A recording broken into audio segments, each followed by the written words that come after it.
Baru-baru ni PM kita baru kata sekolah ditangguhkan dan tak buka sehingga satu tarikh yang sesuai untuk dibuka. Apa pandangan korang semua? Jom kita sembang pasal hal ni.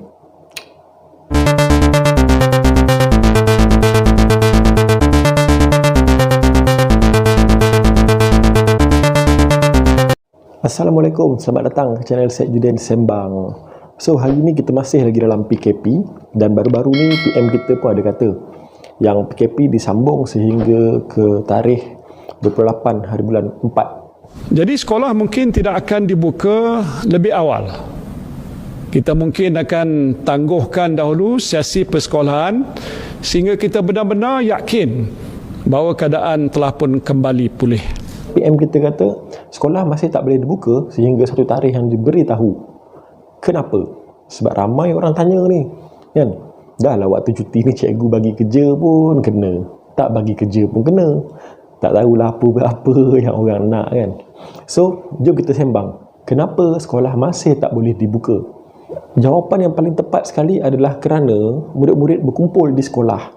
Sekolah kalau kecil mungkin dia ada 100 lebih murid, mungkin ada puluh-puluh je murid. Tapi kalau sekolah besar, dia ada 1000 lebih murid, dekat nak 2000 murid. So bayangkan kalau sekolah dibuka, 2000 orang manusia datang ke sekolah, termasuk cikgu 100 lebih ataupun 90 lebih cikgu datang ke sekolah. Macam mana kita nak kawal?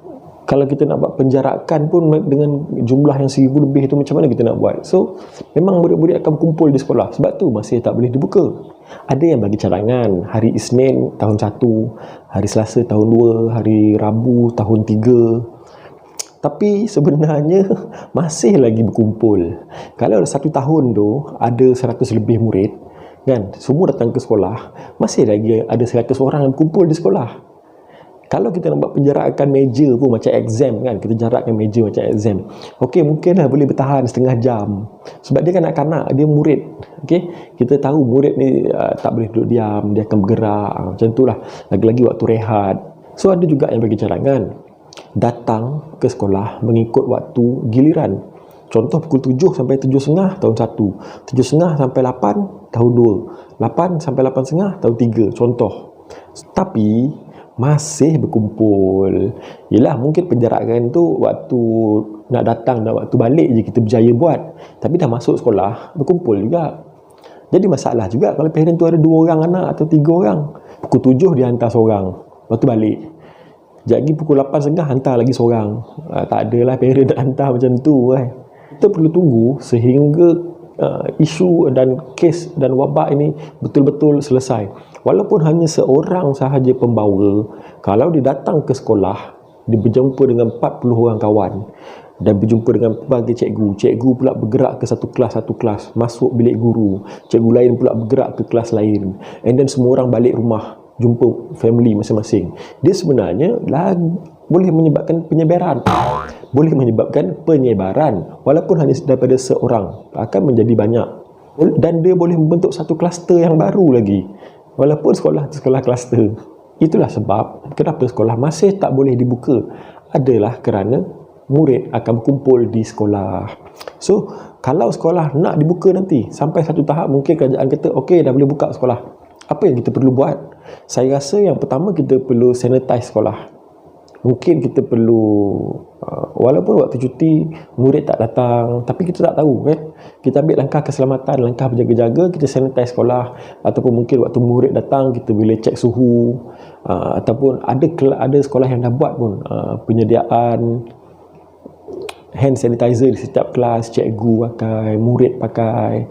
So benda-benda ni ada langkah keselamatan bila sekolah dah dibuka nanti. So sekarang ni bila PM kata sekolah tak dibuka, apa yang kita buat? Sebenarnya antara aktiviti kita buat adalah kita buat pembelajaran online. Dan KPM pun baru ni dah cakap kita ada TV pendidikan. Dan pembelajaran online ni juga sebenarnya janganlah kita bagi yang membebankan, sebab semua orang tak sama. Ada yang ada kekangan masa, kekangan kewangan, macam-macam. Tapi pendidikan tu penting. Janganlah kata saya tak nak anak saya belajar, saya tak kisah anak saya tak belajar. Ada yang viral baru ni, jangan cakap macam tu.